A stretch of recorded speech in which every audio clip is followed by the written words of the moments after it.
Hello नमस्कार दोस्तों, स्वागत है आपका सिविल्स एजुकेशन में। टेस्ट नंबर 8 हम लोग कर रहे हैं, ठीक है। और हम लोगों ने 90 क्वेश्चंस कर लिए थे। आज 91 से 120 क्वेश्चंस करेंगे, ठीक। वीडियो 2 दिन लेट हो गया, उसके लिए घनी माफ़ी। थोड़ी तबीयत हेल्थ इशू था हमारे साथ। चलिए क्वेश्चन शुरू करते हैं। आइए 91 क्वेश्चन से शुरू करते हैं। दिख रहा है ना आप लोगों को? ठीक है। देखिए 91 क्वेश्चन में ये रिटर्न दी हैं। रिटर्न के बारे में आप लोगों को पता होगा। सुप्रीम कोर्ट में आर्टिकल 32 से और हाई कोर्ट में 226 से ये रिटर्न जारी होती हैं, ठीक है। ये आर्टिकल याद रखना, आर्टिकल 32 और आर्टिकल 226। रिटें आपको पता होगा, भारत के संविधान में जो रिटें हैं वो टोटल नंबर ऑफ 5 हैं, ठीक। देखो 4 रिटें तो देखो 91 क्वेश्चन में दिए हैं। एक रिट और जो नहीं दिख रही है आपको, वो हैवियस कॉर्पस है, ठीक। हैवियस कॉर्पस के बारे में आप लोगों को पता होगा। इसमें बॉडी को प्रेजेंट करना पड़ता है मजिस्ट्रेट के सामने विद इन 48 आवर्स, ठीक है, 48 आवर्स। और इसमें जो यात्रा का समय होता है, जर्नी का टाइम होता है, वो इंक्लूड नहीं होता है, ठीक है। चलिए अब इसके बारे में देखते हैं। पहला ऑप्शन है उत्प्रेषण। उत्प्रेषण यानी सर्सियोररी। देखिए उत्प्रेषण और प्रतिषेध लगभग एक जैसी हैं। इन दोनों में बस फ़र्क जान लीजिए, आप लोग कभी नहीं भूलेंगे। इन दोनों तरह की रिटों में एक हायर कोर्ट लोअर कोर्ट को जारी करता है, ठीक है। ये हायर कोर्ट का मतलब यहाँ पे एससी का मतलब हाई कोर्ट मत समझना, ठीक है। हायर कोर्ट का यहाँ पे सुप्रीम कोर्ट, मैं ऐसे लिख दे रहा हूँ, S supreme court, high court, supreme court, high court, और यहाँ पे डिस्ट्रिक्ट कोर्ट लिख दे रहा हूँ, ठीक। तो ये डिस्ट्रिक्ट कोर्ट हाई कोर्ट के लिए लोअर कोर्ट है, ठीक है, और हाई कोर्ट सुप्रीम कोर्ट के लिए लोअर कोर्ट है, ठीक है। तो ये दोनों तरह की जो रिटें हैं, उत्प्रेषण और प्रतिषेध, ये हायर कोर्ट लोअर कोर्ट के लिए जारी करती है। लेकिन कब कब करती है ये हम लोगों को जान लेना है। उत्प्रेषण में क्या होता है, लोअर कोर्ट डिसीजन दे दी होती है, ठीक है। लोअर कोर्ट के द्वारा डिसीजन दे दिया जाता है, ठीक है। मतलब ऑर्डर दे दी, वो निर्णय कुछ दे दिया, जो भी कुछ केस रहा होगा उस पर उन्होंने निर्णय दे दिया। प्रतिषेध में लोअर कोर्ट निर्णय दे नहीं पाती, निर्णय देने से पहले ही रोक लिया जाता है, ठीक। निर्णय देने से पहले प्रोहिबिट कर दिया जाता है। प्रोहिबिशन, प्रोहिबिट मतलब प्रतिषेध, पहले रोक दिया जाता। अब क्लियर है। उत्प्रेषण में जब लोअर कोर्ट ने डिसीजन दे दिया तब जाके हायर कोर्ट उसको जारी करती है रिट, ठीक। प्रतिषेध में जब लोअर कोर्ट ने निर्णय नहीं दिया हो, निर्णय देने से पहले ही रोक लिया जाए, तो वो प्रतिषेध है। क्लियर हो गया। परमादेश के बारे में आप लोगों को पता है, जब कोई पब्लिक ऑफिसर अपनी ड्यूटी को ठीक से कार्य करता नहीं है या अपनी ड्यूटी का ठीक से निर्वहन नहीं करता, तब जाके कोर्ट उससे बोलती है कि भैया क्या कर रहे हो आप, अपना काम क्यों नहीं कर रहे हो, तो वो पूछती है। तो एक परमादेश एक तरह का क्या है, ऑर्डर है, ठीक है, ऑर्डर है, आदेश है। आदेश किसके लिए है, एक पब्लिक अधिकारी के लिए। जैसे एग्जाम्पल डीएम का ले लो, ठीक है, डीएम का ले लो। अभी कोरोना का इतना वैक्सीनेशन वाला प्रोग्राम चल रहा है, या उससे पहले इतने ज़्यादा केसेस आ रहे थे, तो अभी पीआईएल लगी हुई थी, कोर्टों में पीआईएल चल रही थी, ठीक है। मैं एक एग्जांपल दे रहा हूँ डीएम बिजनौर का। डीएम बिजनौर का, यहाँ पे बिजनौर में बहुत ज़्यादा केसेस आ रहे थे कोरोना के, ठीक है। तो यहाँ इनके डीएम बिजनौर को क्या हुआ, मैंडमस जारी हुई थी, मैंडमस जारी हुई थी। क्यों? क्योंकि वहाँ के डीएम ठीक से काम नहीं कर रहे थे, ठीक है, केसेस को रोकने के लिए, अपने ज़िले में केसेस को रोकने के लिए ठीक से काम नहीं कर रहे थे। तो एक एग्जाम्पल हो गया। तो परमादेश समझ में आया। चलिए दूसरा लास्ट वाला क्या है, अधिकार परीक्षा यानी क्वी वारंटो। वारंटो से आपको समझ में आ रहा होगा। क्वी वारंटो में किसी पोस्ट की वैलिडिटी देखी जाती है, ठीक है। पोस्ट की वैलिडिटी यानी वैधता देखी जाती है कि आप जिस पद पर बैठे हैं, आप उस पद के लायक हैं, आपकी एलिजिबिलिटी है या नहीं है, कि आप ऐसी फर्जी बैठे हुए हैं, ठीक है। तो ये रिटें थी, वो हम लोग जल्दी से मिला लेते हैं। तो उत्प्रेषण और प्रतिषेध में क्या देखना है आपको, अदालत में देखनी है। जहाँ भी उच्च न्यायालय से निचली अदालत वाला पॉइंट लिखा होगा तो वो प्रतिषेध उत्प्रेषण का हो जाएगा। इस डिफरेंस जो हमने आपको बताया वो देख लेना है। इसमें लोअर कोर्ट जो हमने बताया था आपको, लोअर कोर्ट की जगह यहाँ पे ट्रिब्यूनल भी हो सकते हैं, ठीक है। ट्रिब्यूनल यानी अधिकरण, क्योंकि ये भी क्वासी जुडिशियल बॉडी होती है ना, क्वासी जुडिशियल के बारे में हम लोगों ने पढ़ा है। ऐसी बॉडी जिनके अधिकारी जुडिशियल ऑफिस नहीं रहते हैं, लेकिन उनके निर्णय कोर्ट की तरह रहते हैं, उन बॉडियों को क्वासी जुडिशियल बॉडी बोलते हैं। इसे हम लोग अर्ध न्यायिक संस्थाएं भी कहते हैं हिंदी में। तो अब मैं इसको इरेज कर रहा हूँ, ठीक है, क्योंकि दिख नहीं रहा है, मैं इसको इरेज कर रहा हूँ। तो ये पहला पॉइंट पढ़िए, सार्वजनिक कार्यालय में एक व्यक्ति द्वारा किए गए दावे की वैधता की जांच। यानी ये पोस्ट की वैलिडिटी है, और पोस्ट की वैलिडिटी किस में देख रहे थे? अधिकार परीक्षा में। ठीक है, तो डी का बन हो गया। ओके, पॉइंट नंबर 3 पढ़िए। अदालत द्वारा एक सरकारी अधिकारी को उनके अधिकार क्षेत्र के अंतर्गत कार्य करने के लिए जारी आदेश। तो ये किस में पढ़ते हैं? जब सरकारी अधिकारी अपनी कार्य की ड्यूटी का निर्वहन ठीक से नहीं करता है तो वो क्या होता है? परमादेश होता है। तो सी का 3 हो गया। सेकंड पॉइंट पढ़िए।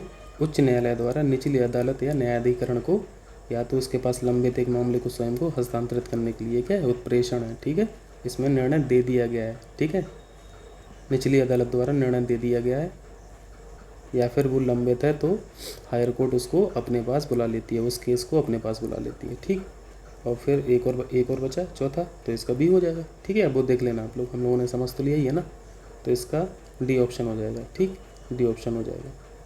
चलिए आगे बढ़िए। 92 देखिए। 92 में कथन पढ़िए और तर्क पढ़िए। पहले कथन पढ़िए।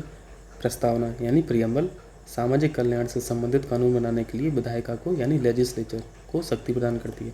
देखिए, जो प्रियम्बल होता है, प्रियम्बल कोई सोर्स नहीं है, पावर का सोर्स नहीं है। ठीक है, पावर का सोर्स नहीं है। पावर का सोर्स कौन होता है? संविधान में शक्ति का स्रोत क्या है? खुद जनता है। ठीक है, पब्लिक है। ठीक, यानी हमसे सरकार है, सरकार से हम नहीं हैं। प्रियम्बल का तो मतलब इतना है कि सरकारें जो भी अपना योजना बनाए, नीतियाँ बनाएं, और उसमें जो मूलभूत बातें लिखी हैं, मूलभूत स्वतंत्रताएं लिखी हैं, एटलीस्ट उन चीज़ों का सरकार ध्यान रखे। जैसे हम आपको प्रियम्बल दिखा रहे हैं, प्रियम्बल आपको याद होना चाहिए। ठीक है, बहुत काम आता है मेंस में कोट करने के लिए। देखिए, जैसे समाजवादी शब्द लिखा है, तो पर्पज ये है कि सरकार जो भी अपना नीति बनाए, उस नीति का जो नेचर रहे, ठीक है, वो समाजवादी रहे, पंथ निरपेक्ष रहे, है ना, भेदभावपूर्ण ना रहे नीति। तो इन सब शब्दों का ध्यान रहे। स्वतंत्रता वाली बात है, समता वाली बात है, न्याय वाली बात है। तो सरकार के हर एक काम में ये सब चीज़ें रिजेंबल करें। ठीक है, बस इतना पर्पज है। और ये जो लिखा है, हम भारत के लोग, we the people of India, यही पावर का सोर्स है। ठीक है, यही पावर का सोर्स है। चलिए वापस क्वेश्चन पे चलते हैं। ठीक है, मतलब जनता शब्द हम भारत के लोग प्रियम्बल में लिखा जरूर है, लेकिन प्रियम्बल थोड़ी ना हो जाएगा शक्ति का स्रोत। हम भारत के लोग हैं शक्ति का स्रोत। ठीक है, तो पॉइंट नंबर गलत हो गया। पॉइंट नंबर ए मतलब कथन गलत हो गया। आर पढ़िए। प्रस्तावना ना तो विधायिका की शक्ति का स्रोत है और ना ही विधायिका की शक्तियों पर प्रतिबंध है। ये पॉइंट ठीक है, आर सही है, ये गलत है, आर सही है, यानी डी ऑप्शन हो जाएगा। ठीक, आगे बढ़ें। चलिए 93 कीजिए। ये मनीविल का क्वेश्चन है, अच्छा क्वेश्चन है। मनीविल के बारे में आप लोगों को पता होगा। कौन से आर्टिकल में, जल्दी से बताइए। मनीविल आर्टिकल 110 में। ठीक है, 110 से एक चीज़ और याद रखिए, आर्टिकल 112 में क्या है? 112 में बजट है। ठीक है, बजट शब्द तो लिखा नहीं है संविधान में, तो बजट की जगह क्या लिखा? AFS लिखा है। ठीक है, एनुअल फाइनेंशियल स्टेटमेंट। तो नॉर्मली AFS को हम लोग बजट के नाम से जानते हैं, तो बजट याद रखिए, 112 में बजट है। ठीक, 110 में मनीविल है। मनीविल के बारे में हम लोग जल्दी से पढ़ लेते हैं। इसे केवल लोकसभा में प्रस्तुत किया जाता है, ये बिल्कुल सही है ना। ऐसा क्यों होता है पता है? पर उससे मनीविल पहले समझ लेना बहुत ज़्यादा ज़रूरी है। मनीविल बोलते किसे हैं? मनीविल को आप ऐसे समझ लीजिए, जैसे सरकार कोई नए टैक्स लाना चाहती है, ठीक है, या टैक्स कम करना चाहती है, टैक्स जमा करना चाहती है, या किसी टैक्स को हटाना चाहती है, या संचित निधि से यानी CFI से पैसा निकालना है, या कंटिजेंसी फंड ऑफ इंडिया उससे पैसा निकालना है। तो इन सब चीज़ों के यदि प्रावधान रहेंगे किसी बिल में, तो उसे धन विधेयक बोल देते हैं। ठीक, तो आप एक नज़र देख लीजिए, ठीक है, कि मनीविल में क्या क्या आता है। थोड़ा सा समय लगेगा, लेकिन जानना ज़रूरी है। ये देखिए 110, आर्टिकल नंबर 110। मैं यहाँ पे कॉन्स्टिट्यूशन का वही खोला हूँ। 110 देखिए, आर्टिकल नंबर 110। एक है डेफिनेशन ऑफ मनीविल है। मनीविल, किसी भी बिल को मनीविल कब बोलेंगे? जब कोई टैक्स का इम्पोजिशन हो, एबोलिशन हो, रिमिशन हो, अल्टरेशन हो, रेगुलेशन हो। ठीक है, ये सब हम लोगों ने अभी चर्चा की। और नीचे आइए, यहाँ पे लिखा है appropriation of money out of the consolidated fund of India, यानी CFI से पैसा यदि निकालना है। ठीक है, यहाँ पे लिखा विड्रॉल ऑफ मनी फ्रॉम यानी सच फंड। तो इस तरह के जो प्रोविज़न रहते हैं वो मनी बिल से संबंधित है। ठीक है, चलिए वापस क्वेश्चन पर चलते हैं। चलिए पॉइंट नंबर ए पढ़िए। इसे केवल लोकसभा में प्रस्तुत किया जाता है, ये बिल्कुल करेक्ट है। राज्यसभा में क्यों नहीं प्रस्तुत किया जाता है, इसका क्या रीज़न है? देखिए, अभी आपने मनी बिल में पढ़ा है कि सरकार को जब खर्च की ज़रूरत होती है तो उसको पैसे की ज़रूरत होती है, और पैसा आता कहाँ से है? CFI से आता है, ठीक है। तो CFI से पैसा निकालने के लिए सरकार को परमिशन लेनी पड़ती है ना संसद से। सरकार जो मैं शब्द बोल रहा हूँ, सरकार का मतलब यहाँ केंद्रीय मंत्रिपरिषद है, ठीक है। केंद्रीय मंत्रिपरिषद ही सरकार है, वास्तविक सरकार यही है। तो सरकार जब शासन करेगी तो पैसा चाहिए ना खर्चे के लिए। तो ये जो पैसा खर्च करने वाली है, पैसा है किसका? जनता का, ठीक है। और जनता बैठी कहाँ है? राज्यसभा में बैठी या लोकसभा में बैठी है? लोकसभा में बैठी है सरकार, सॉरी जनता। यानी हमारे जो रिप्रेजेंटेटिव हैं, जिनको हमने वोट दे के जिताया है, सांसद लोगों को, वो कहाँ बैठे हैं? राज्यसभा में बैठे हैं कि लोकसभा में? लोकसभा में बैठे हैं।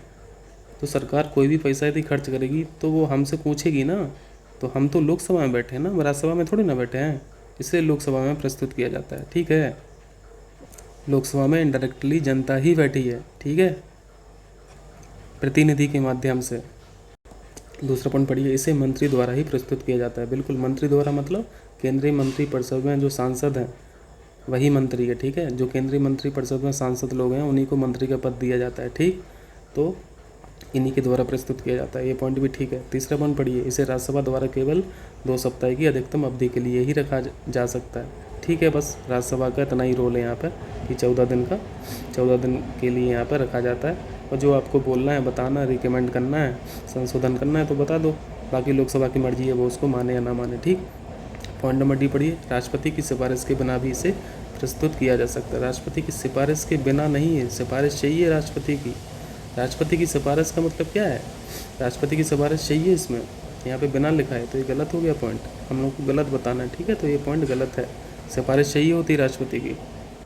एक बात जान लीजिए, केंद्रीय मंत्रिपरिषद या सरकार 1 रुपये भी बिना संसद की परमिशन की खर्च नहीं कर सकती है, ठीक है। तो पॉइंट नंबर डी करेक्ट है क्वेश्चन के हिसाब से। चलिए 94 देखिए, लोकसभा के सदस्यों की मैक्सिमम संख्या कितनी होती है? आपको पता है मैक्सिमम संख्या जो लिखा है वो कितना है? 552 है, लेकिन अभी हाल में कितना है? 545, ठीक है।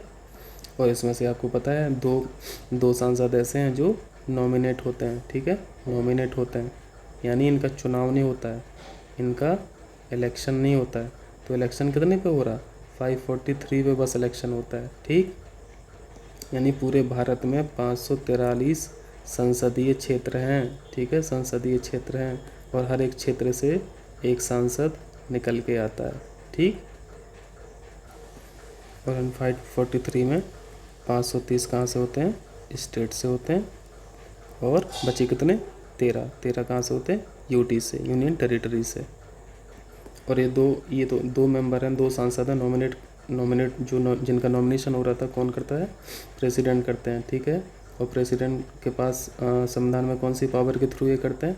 आर्टिकल 331 से। 331 में पावर है कि प्रेसिडेंट 2 लोगों को नॉमिनेट कर सकता है, ठीक।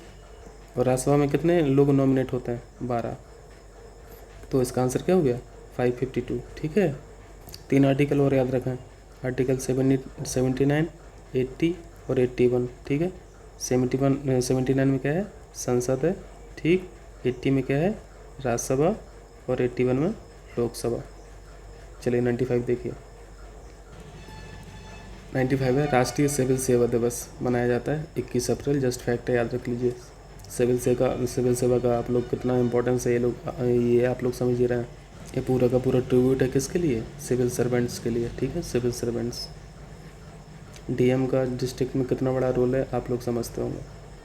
राज्य सूची में कितने विषय हैं बताइए? स्टेट लिस्ट में कितने विषय हैं? 61 है ना। तो 61 विषयों पर डीएम काम करता है एक ज़िले में, ठीक, इसलिए वो हर विभाग का मुखिया है। चलिए 96 देखिए,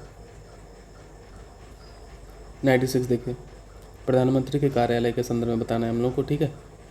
प्रधानमंत्री के आप लोगों को पता होगा किस आर्टिकल में ये वर्णित है? आर्टिकल 75 में, ठीक है। वो आर्टिकल 78 में क्या है? प्रधानमंत्री के कार्य हैं, ठीक है। और ऐसे कार्य जो समय समय पे प्रेसिडेंट साहब को बताने हैं, पीएम साहब को, ठीक। चलिए पॉइंट नंबर 1 पढ़िए, उनका कार्यकाल 5 वर्ष का होता है, ऐसा किसी आर्टिकल में नहीं लिखा है, ठीक है, ये पॉइंट गलत है।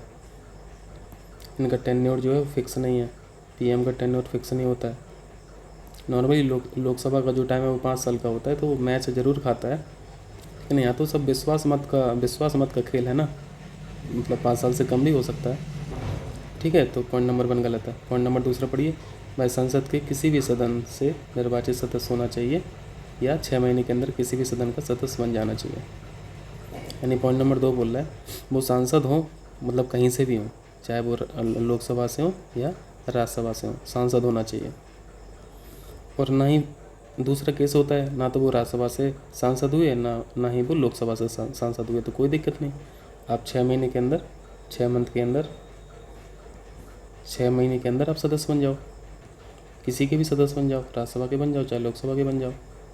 यानी क्वेश्चन का पर्पज ये है पूछने का कि कोई भी इंसान, कोई भी व्यक्ति देश का प्रधानमंत्री बन सकता है बिना सांसद हुए, ठीक है।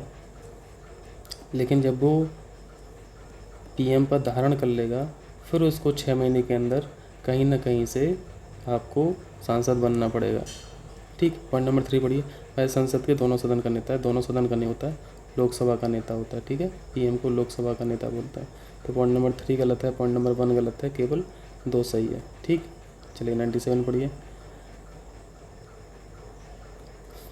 बुद्ध ने जिस नदी के किनारे ज्ञान प्राप्त किया था वह कौन सी थी? आप लोगों को पता होगा, रंजना नदी। रंजना कहाँ है? गया, ठीक है, गया। तो इसका आंसर क्या हो गया? सी हो गया, ठीक। और यहीं पीपल का वृक्ष है, इसी जगह पर पीपल का वृक्ष था जहाँ से उन्होंने क्या किया था? निर्माण प्राप्त किया था, ठीक है। निर्माण यानी ज्ञान प्राप्त किया था, ठीक। चलिए 98 देखिए, 98 मैचिंग का क्वेश्चन है, आसान है। प्रथम उपदेश जो फर्स्ट सरमन था बुद्ध जी का, इसको क्या बोलते हैं? इसको धर्म चक्र प्रवर्तन बोलते थे, ठीक। यानी ए का 3 हो जाएगा। तो आंसर तो आपको मिल गया, वैसे ही डी हो गया। इनके जन्म का जो सिंबल था वो कमल और सांड था, ठीक है, लोटस एंड बुल। निर्माण यानी निर्माण अभी आप लोगों ने समझा है क्या है? ये ज्ञान प्राप्त करना को क्या बोलते थे? निर्माण बोलते थे। तो इसका सिंबल क्या था? फुटप्रिंट, ठीक है, फुटप्रिंट, पदछाप। सी का 4 हो जाएगा, ठीक है। और यश से जो बचा वो क्या बचा? ग्रह था आपका, तो आंसर हो गया डी ऑप्शन। चलिए आगे बढ़ें, 99 देखिए, 99 देखिए, विष्णुगुप्त के बारे में हम लोगों को बताना है। विष्णुगुप्त को आपको पता है, कौटिल्य के नाम से भी इनको जानते थे, है ना, कौटिल्य। और ये किसके समय में थे? ये चंद्रगुप्त मौर्य साहब के काल में थे, ठीक। इवन बहुत बड़ा पद भी संभाले हुए थे प्रधानमंत्री का। कौन? कौटिल्य साहब, इनके शासन में। कौटिल्य साहब की एक बड़ी फेमस किताब थी अर्थशास्त्र, आप लोगों ने पढ़ा होगा अर्थशास्त्र, ठीक। अब चलिए पॉइंट पढ़िए जल्दी। पहला पॉइंट है उन्होंने अर्थशास्त्र नामक पुस्तक की रचना की, ये बिल्कुल करेक्ट है। दूसरा पॉइंट है उनकी तुलना प्रायः निकोल मैकियावेली, ये इटली के थे, ठीक है, इटली के थे। पुनर्जागरण पढ़ेंगे आप लोग वर्ल्ड हिस्ट्री में, तो इनके बारे में पढ़ेंगे फिर आप। तो ये इनसे इनकी तुलना की जाती थी, ये ठीक है, ठीक। इनकी बड़ी फेमस किताब भी है एक, प्रिंस के नाम से, प्रिंस पूछता है 1 लाइनर में। तीसरा पॉइंट है सम्राट अशोक के प्रधानमंत्री थे, अशोक साहब के नहीं थे, ये चंद्रगुप्त मौर्य साहब के थे, ठीक। तो पॉइंट नंबर तीसरा गलत है, केवल 1 और 2 सही हैं। चलिए आगे चलता है। 100वां क्वेश्चन है सुंग वंश के संदर्भ में हम लोगों को बताना है। सुंग वंश आपको पता है एंट्री ये कब मारे थे? मौर्य काल के बाद इनकी एंट्री हुई थी। मौर्य काल जब खत्म हुआ तो मौर्य वंश जब खत्म हुआ तो सुंग वंश आया, ठीक। मौर्य वंश के अंतिम शासक थे, ये भी पूछता है क्वेश्चन में, ठीक है, बृहद्रथ। और सुंग वंश की स्थापना किसने की थी? पुष्यमित्र सुंग साहब, पुष्यमित्र सुंग, ठीक है। मतलब पुष्यमित्र सुंग साहब ने इनको क्या हुआ? चौपट कर दिया, ठीक। यानी सुंग वंश की स्थापना पुष्यमित्र सुंग साहब ने की थी बृहद्रथ की हत्या करके। तो पहला पॉइंट तो गलत हो गया, है ना, देवभूति साहब ने थोड़ी ना की थी। ये पुष्यमित्र सुंग के बारे में एक फैक्ट हम लोग को याद रखना बहुत इंपॉर्टेंट है, पीसीएस ने कई बार पूछा है उसको। कौन? वो फैक्ट है अश्वमेघ यज्ञ का। 2 अश्वमेघ यज्ञों का आयोजन किसने किया था? पुष्यमित्र सुंग साहब ने। और ये लिखा कहाँ है? कहाँ से पता चलता है कि इन्होंने ऐसा किया था? अयोध्या शिलालेख से पता चलता है। ये सेम क्वेश्चन आया था अयोध्या शिलालेख से, ठीक, याद रखना। और इनके समय में बड़े फेमस आचार्य थे एक, कौन? पतंजलि साहब, ठीक है, पतंजलि साहब जिन्होंने रचना की थी महाभाष्य की, ठीक है, याद रखना। इन्हीं के काल में थे। तो पहला पॉइंट गलत हो गया। दूसरा पॉइंट है पतंजलि जिन्होंने महाभाष्य की रचना की थी पुष्यमित्र शुंग के समकालीन थे, ये बिल्कुल करेक्ट है। तो आंसर क्या हो गया? आंसर हो गया केवल 2, केवल 2। ठीक है, 101 देखिए, मैं इसको रेज कर ले रहा हूँ। 101 देखिए भाई, एक उत्तम सुलेखक एवं कविता। सुलेखक को यहाँ पे क्या लिख रहे हैं? कैलीग्राफिस्ट। कैलीग्राफिस्ट का मतलब होता है जो सुंदर लेख लिख लेते हैं, ठीक है, सुंदर राइटिंग वाले। इनको एस्ट्रोनॉमी में भी ज्ञान था, ठीक है। और क्या है इन्होंने किया? दौलताबाद के पास एक वेधशाला का निर्माण किया, ठीक। ऑब्जर्वेटरी का भी इन्होंने निर्माण किया, कहाँ पे? दौलताबाद में। उसने अपनी प्रशासन में बड़ी संख्या में हिंदुओं को सम्मिलित किया, ठीक है। ये सारे पॉइंट इंपॉर्टेंट हैं, ठीक है। एक सेपरेट क्वेश्चन बनते हैं इन पे। खैर ऐसे बहुत से शासक मिलेंगे जिनको एस्ट्रोनॉमी का भी ज्ञान था, और ये वेधशालाएँ भी काफ़ी मतलब ये उनका कंस्ट्रक्शन कराया, ठीक। आगे बढ़िए। उसे बहमनी सल्तनत का सबसे प्रसिद्ध और महानतम व्यक्तित्व माना जाता है। ये जो वर्णन लिखा है ऊपर, ये इनका है, फिरोज शाह साहब का, तजुद्दीन फिरोज शाह। और एक ये वो फिरोज शाह तुगलक वाले तुगलक वंश के फिरोज शाह नहीं है, ठीक है, ये बहमनी सल्तनत के हैं, ठीक। चलिए 102 देखिए, चालुक्य वंश, सुपर आर्किटेक्चर। इनके आर्किटेक्चर तो आप लोगों ने देखा होगा, आर्किटेक्चर सुपर। आर्ट और जो आर्किटेक्चर इनका था बहुत ज़बरदस्त था। आर्किटेक्चर यानी स्थापत्य। आपने इस आर्किटेक्चर को आप कैसे समझते हैं? बेसर शैली से, ठीक है, बेसर शैली। इसको दक्कन शैली भी बोलते हैं, ठीक है। ये मंदिर निर्माण होने की कलाएं थी, ठीक है। अभी बेसर शैली में होता क्या था, मंदिर की डिज़ाइन कैसे होती थी, वो सब हम लोग बाद में डिस्कस करेंगे, अभी उतना समय नहीं है। और इनकी शैली में ज़्यादातर लाल बलुआ पत्थर यूज होता था मंदिर के निर्माण में, ठीक है, बलुआ पत्थर, ठीक है। ग्रेनाइट पत्थरों का यूज नहीं होता था। पहला पॉइंट पढ़िए, उन्होंने मंदिर निर्माण की बेसर शैली को विकसित किया। वेरी वेरी इंपॉर्टेंट और सही है। पॉइंट नंबर 2, उन्होंने अपने स्मारकों में अधिकांशतः स्थानीय रूप से मिलने वाले ग्रेनाइट पत्थरों का उपयोग किया। नहीं, उन्होंने लाल और बलुआ पत्थर का निर्माण किया। जितने भी वो मंदिर बनाते थे इस काल में, जितने भी मंदिर बने, ज़्यादा में क्या हुआ है? लाल और बलुआ पत्थर का यूज हुआ है। तो पॉइंट नंबर 2 गलत है, केवल ए सही है, ठीक। चलिए आगे बढ़िए। 103 इंपॉर्टेंट क्वेश्चन है, ठीक है। यूपीएससी ज़्यादातर इस तरह के क्वेश्चन पूछता है। बेल्लार और नट्टाल तो बहुत इंपॉर्टेंट है, आप इनको हमेशा याद रखा करें। ये जो पद के नाम लिखे ना, ये या फिर ये जो टर्म्स लिखे हैं, ये चोलकालीन है, ठीक है, चोलकालीन शब्द हैं सारे।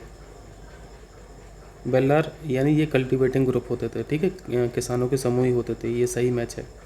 कम्मानचेरी जो है वो आर्टिस्ट लोग जो रहते हैं उनका रेजिडेंशियल क्वार्टर को बोलते थे कम्मानचेरी, तो ये भी सही मैच है। शिल्पकारों हेतु आवासीय भवन, ठीक। नट्टल क्या होता था? ये श्रम होता था, ठीक, यानी इसेंशियल लेबर, ये करना ही करना होता था, ठीक, इसेंशियल लेबर। तो ये गलत मैच है, ये गलत मैच है। और एकड़मई जो होता था वो land revenue collected in kind, यानी भू राजस्व का उदारतापूर्ण संग्रहण, ये भी करेक्ट मैच है। तो आंसर कौन सा हुआ हम लोगों का? बी। हम लोगों को गलत मैच करना था, बी ऑप्शन ठीक है। चलिए 104 देखिए, 104 देखिए, बाबर के बारे में पूछा है। बाबर की एंट्री कब हुई थी भारत में? हाँ, 1526 में, ठीक। इन्होंने 4 युद्ध लड़े थे, आपको पता है, 1 2 3 4 करके। आप बताना, हमें चारों कमेंट करके बताना। खास बात ये थी कि इन्होंने ये 4 युद्ध लड़े थे, चारों में ये विजेता थे, ठीक है, चारों में ये विजेता थे। पहला पॉइंट पढ़िए, बाबर ने उत्तरी पश्चिमी सीमा पर बाहरी आक्रमण से सुरक्षा प्रदान की। उत्तरी पश्चिमी सीमा में कांधार और काबुल तो इनके ही राज्य में थे, इनके ही शासन में थे, इनके एम्पायर में ही आते थे, तो सुरक्षा तो हो ही गई थी, ठीक है। तो कथन भी सही है और कारण भी सही है, तो ये ऑप्शन इसका सही हो गया। एक पॉइंट यहाँ पे हम लोग मिस कर रहे हैं, ये चारों युद्ध जो जीते थे बाबर साहब, इसका कारण क्या था? जीतने का कारण क्या था? क्योंकि इनके पास युद्ध लड़ने की सामग्री बहुत अच्छी थी। जैसे हम लोग पढ़ते हैं मेंस में, आप लोग लिखते होंगे बारूद, घुड़सवार, ठीक है, और तोपखाने।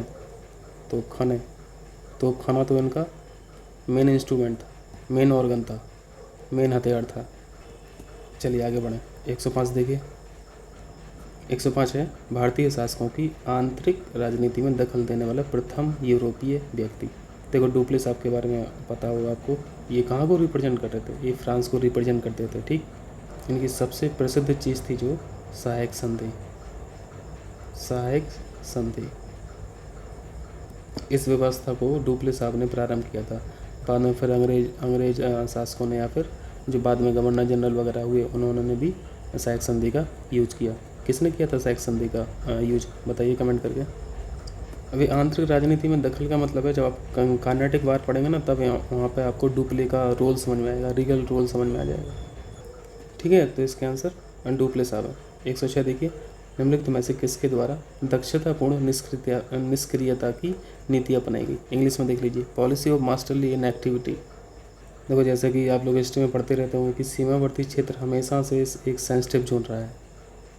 इसी सेंसिटिव जोन को ध्यान में रखते हुए लॉरेंस साहब ने इस नीति को अपनाया था। ठीक है, अडॉप्ट किया था। इस नीति में दो चीज़ें थी, इस क्षेत्र में सीमावर्ती क्षेत्र में शांति बनाए रखें। ठीक है, शांति। और दूसरी चीज़ थी यहाँ पे विदेशी सहायता की कोई ज़रूरत नहीं है, विदेशी सहायता को नकार दिया। तो याद रखना ये लॉरेंस साहब का था। ठीक है, जॉन लॉरेंस साहब ने अडॉप्ट की थी ये वाली नीति। चलिए 107 देखिए, निम्नलिखित में से कौन सा सुधारवादी आंदोलनों में एक है, बता दीजिए जल्दी से। देखिए 107 में निम्नलिखित में से कौन सा सुधारवादी आंदोलनों में से एक है।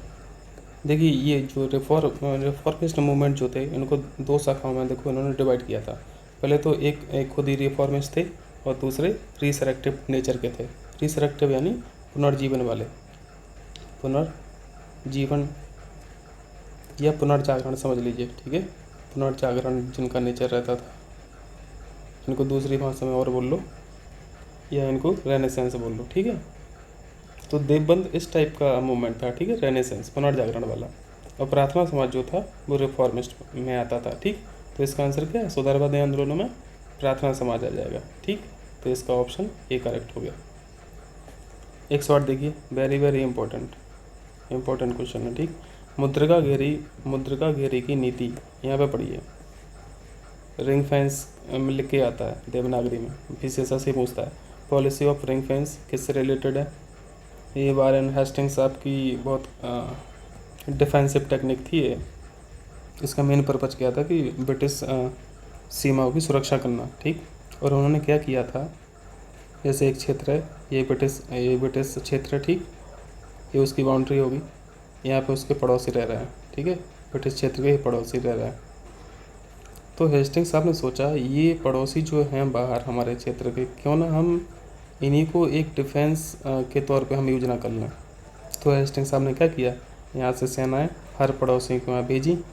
ठीक है, इससे हुआ क्या, उन पड़ोसी राज्यों की भी सुरक्षा हो गई और हेस्टिंग्स साहब को क्या मिला कि उनका ये अंदर वाला जो क्षेत्र था वो पूरा सुरक्षित हो गया, क्योंकि अब उनके बाहर भी लोग उन्हीं के आदमी लोग बैठे हैं। ठीक, और जो पड़ोसी राज्यों में हेस्टिंग्स साहब ने जो सेनाएं भेजी थी उन सेनाओं का खर्चा भी पड़ोसी राज्यों को ही उठाना था। ठीक है, तो हेस्टिंग्स साहब को ये डबल फायदा हो गया। तो यही उनकी पॉलिसी थी। ठीक, ये बारे में हेस्टिंग्स साहब की थी।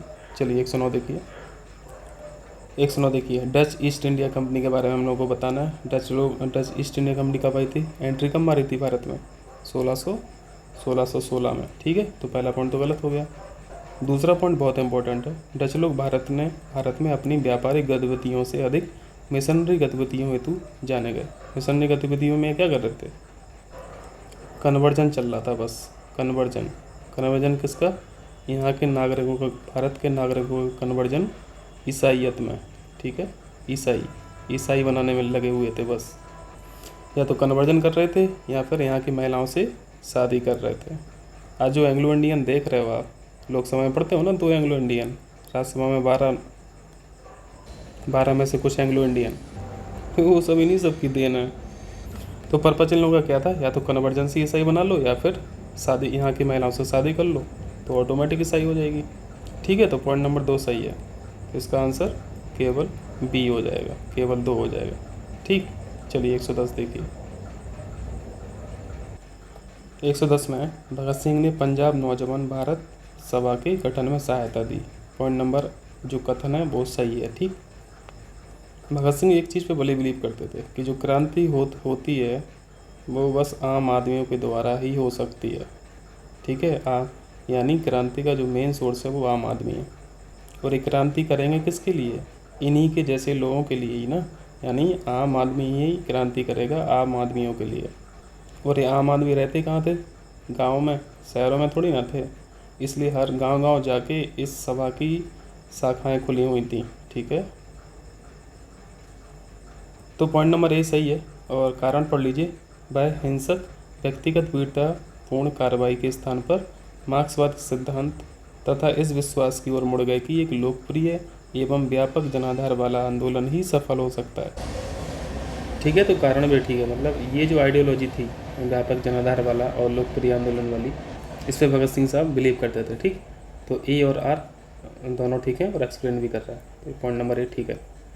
चलिए 111 देखिए, आसान सा क्वेश्चन है, निम्नलिखित में से कौन सा अर्धचालक यानी सेमीकंडक्टर कौन सा नहीं है। सेमीकंडक्टर आप लोग समझते होंगे, पहली चीज़ होती है सुचालक। सुचालक कौन होते हैं? सुचालक ऐसी चीज़, ऐसे मैटर, ऐसे मटेरियल जिनके पार्टिकल हीट को कंडक्ट कर देते हैं आगे। ठीक है, या फिर ऐसे बोल लो कि जिनमें हीट का कंडक्शन हो जाता है, हीट का फ्लो हो जाता है उस मटेरियल में। अगर हीट का कंडक्शन हो रहा है, हीट का फ्लो हो रहा है, जैसे मैंने एक रॉड ले ली, ठीक है, एक पट्टी ले ली स्टील की, यहाँ पे हमने हीट सोर्स दिया, यहाँ पे फ्लेम दी, और आप यहाँ पे आग गर्म करते हैं तो पूरी बॉडी क्या हीटअप हो जाएगी, पूरी बॉडी गर्म हो जाएगी, पूरी स्टील की पट्टी गर्म हो जाएगी। ठीक, इसका मतलब क्या है कि इनके जो अंदर पार्टिकल हैं, ठीक है, पार्टिकल हैं, वो हीट को कंडक्ट कर रहे हैं आगे की तरफ। ठीक है, और पूरे मटेरियल में धीरे धीरे कंडक्शन हो जाता है।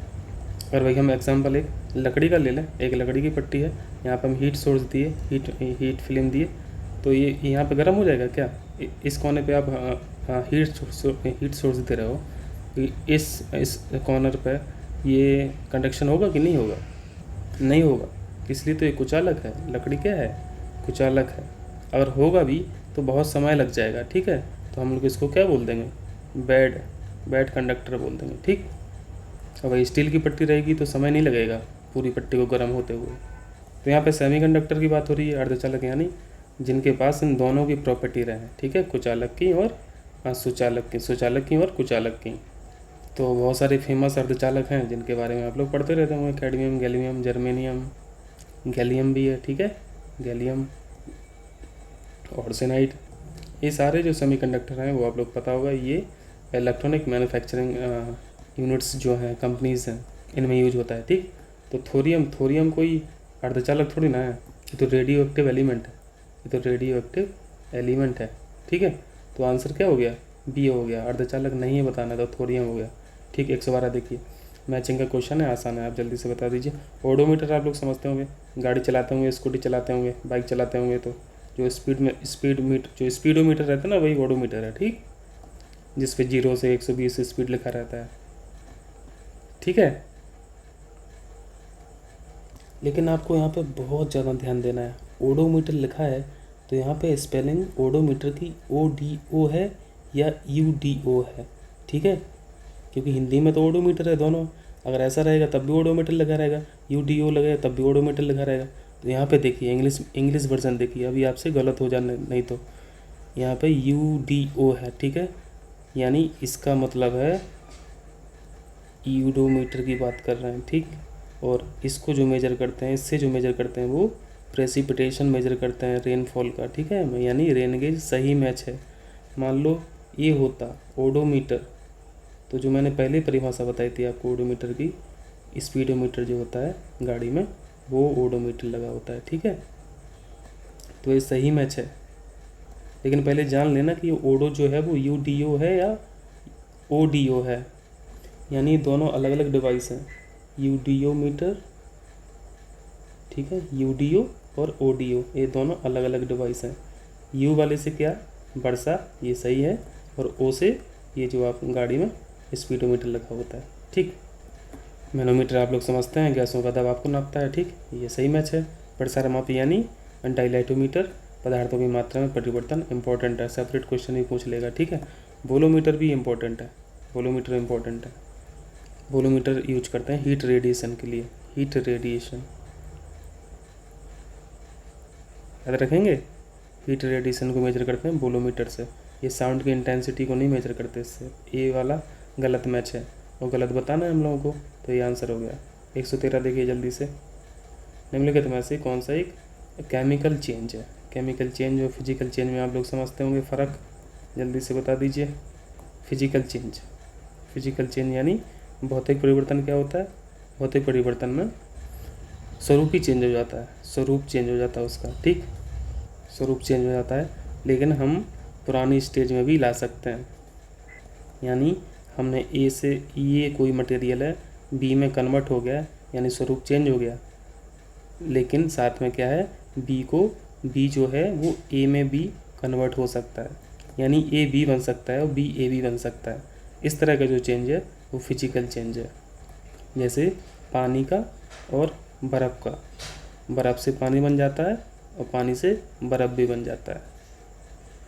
या पानी में पानी और नमक का घोल, पानी नमक का घोल, अगर एक आप मिला देंगे पानी और नमक को तो आपके पास अलग करने की भी इसमें सुविधा है। लेकिन केमिकल चेंज क्या है, केमिकल चेंज में आप रिट्रीट नहीं कर सकते। ए से बी में जो चेंज हो रहा था, ए का स्वरूप बी में चेंज हो रहा था, फिर बी को ए में, बी से हम लोग ए फिर से बना ले रहे थे बी को, वो केमिकल चेंज में नहीं होता। केमिकल चेंज में एक बार चेंज हुआ तो फिर वो परमानेंट चेंज हो गया। पेट के अंदर खाना पच गया, खाना खाए खाना पच गया, ठीक है, ये केमिकल चेंज है। और फिर पचे हुए खाने को फिर से खाना बना सकते हो? नहीं बना सकते हो। लकड़ी जल गई, लकड़ी में आग लगा दी, लकड़ी जल गई, धुआं बन गया, धुएं से फिर से लकड़ी बना सकते हो? नहीं बना सकते हो, ये केमिकल चेंज है। चलिए आप ऑप्शन पढ़ लीजिए। बर्फ़ का पिघलना, पिघला दो, हम फिर से बर्फ़ बना लेंगे, ये तो फिजिकल चेंज है। जल में चीनी का घुलना, फिजिकल चेंज है। मोम का पिघलना, पिघला दो फिर से मोम बन जाएगा, ये भी फिजिकल चेंज है। लेकिन भोजन का पकना, एक बार भोजन पक गया तो फिर से भोजन को कच्चा कर सकते हो? नहीं कर सकते हो, इसलिए ये क्या है, केमिकल चेंज है, ठीक। चलिए 114 देखिए,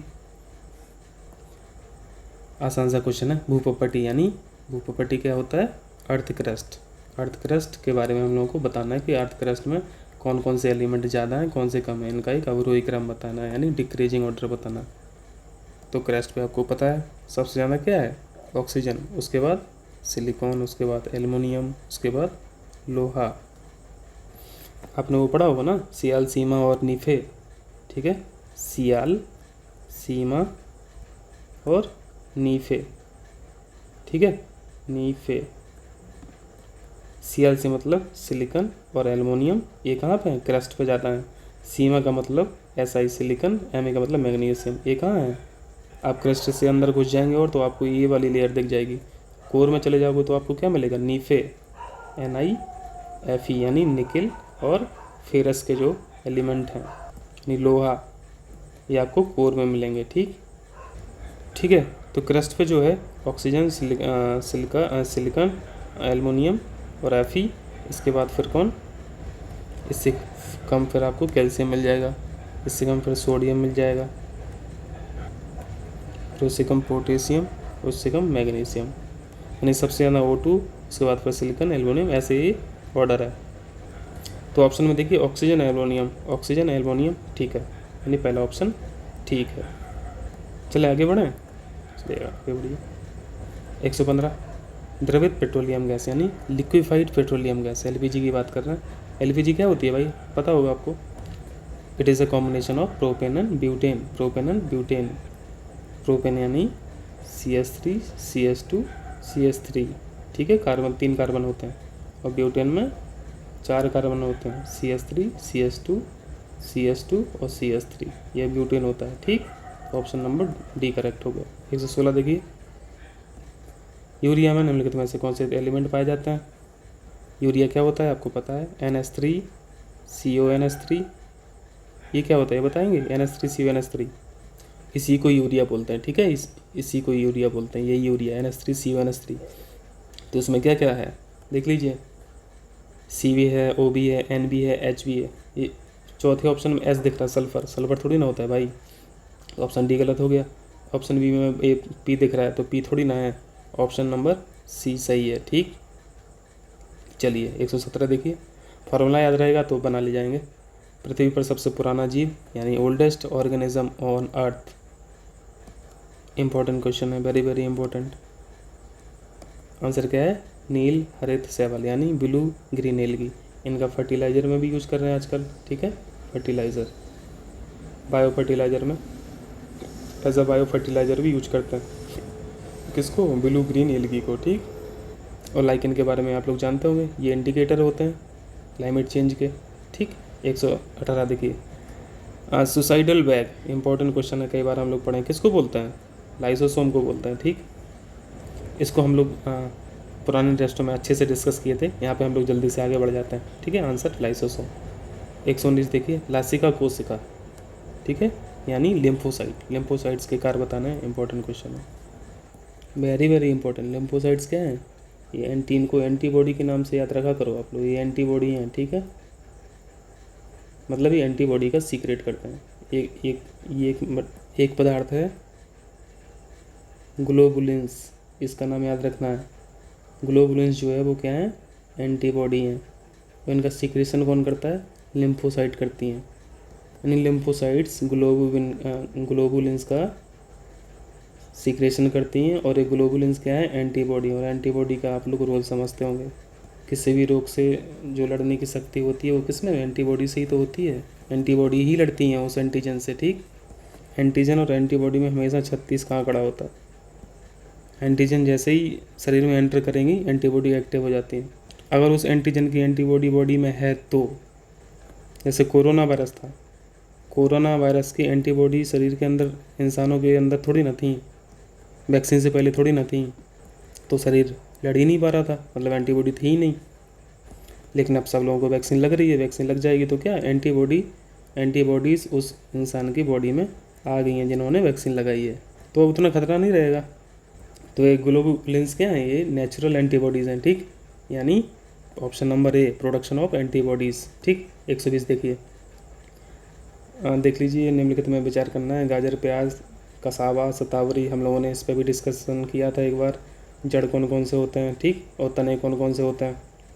शतावरी जो है वो स्टेम सेल है, ठीक, स्टेम, यानी ये तना है, तना, जड़ नहीं है। जड़ गाजर होती है, प्याज होती है, कसावा होता है, यानी 1 2 3 आंसर इसके करेक्ट हैं। चलिए आज इतना ही करते हैं, 121 से 150 हम लोग करेंगे कल।